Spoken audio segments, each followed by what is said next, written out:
ગુજરાતમાં વધી રહેલા જીએસટી ચોરીને લઈને કોંગ્રેસે રાજ્ય સરકાર પર ગંભીર આરોપો લગાવ્યા છે।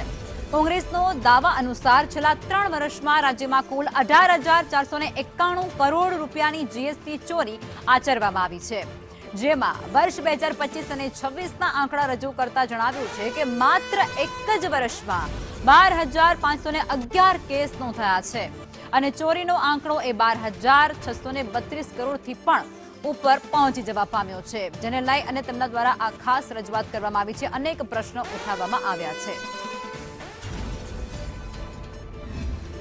તકલીફોના કારણે છેલ્લા 3 વર્ષમાં 11,000થી વધારે લઘુ અને મધ્યમ વર્ગના ઉદ્યોગોને તાળા વાગી ગયા છે।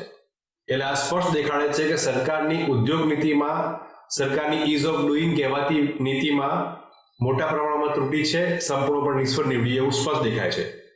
ત્યારે સરકારને માંગ કરીએ છીએ કે આ જે પ્રકારની લૂંટમાં 17,000 જેટલા કેસ નોંધાયા છે એની તલસ્પર્શી તપાસ કરવામાં આવે, ક્યાં નાણાં વપરાયા છે તપાસ કરવામાં આવે અને જે જીએસટી નું માળખું ખૂબ જટિલ છે એને સુધારવામાં આવે, જેથી કરીને કોમ્પ્લાયન્સ ઇઝી રહે અને સૌથી અગત્યની વાત, નાના અને મધ્યમ વર્ગના ઉદ્યોગકારો માટે ઉદાર નીતિ અને ઉદ્યોગ લક્ષી નીતિને ઇમ્પ્લિમેન્ટ કરવામાં આવે।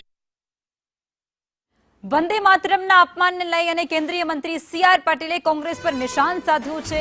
વંદે માતરમ વચ્ચેથી અટકાવ્યા હોવાનો કોંગ્રેસ પર આરોપ મૂક્યો છે।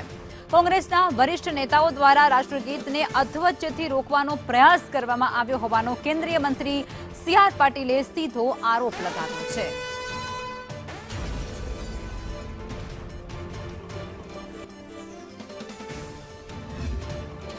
વંદે માતરમના જો અપમાન થાય તો એને 3 વર્ષ સુધીની સજા થઈ શકે એ પ્રકારની જોગવાઈ કરતો બિલ પણ જ્યારે લોકસભામાં ચર્ચા માટે લાવ્યા, રાજ્યસભામાં ચર્ચા માટે લાવ્યા તો ત્યાં પણ એમણે ભાગ નહીં લીધો।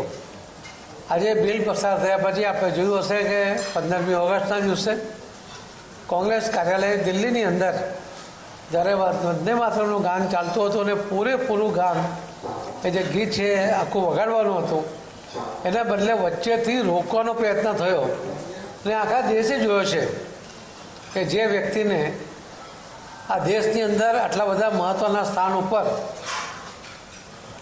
પોતે આ દેશના લોકોના સહયોગથી જ્યારે બેઠા છે ત્યારે એમણે આપણા જ દેશનો આ રાષ્ટ્રગીતને, જે રાષ્ટ્રગાનને એમણે અટકાવવાનો પ્રયત્ન કર્યો છે, એ પણ આખા દેશે જોયો છે। સ્વતંત્રતા દિવસ પહેલા સુરક્ષા એજન્સીઓ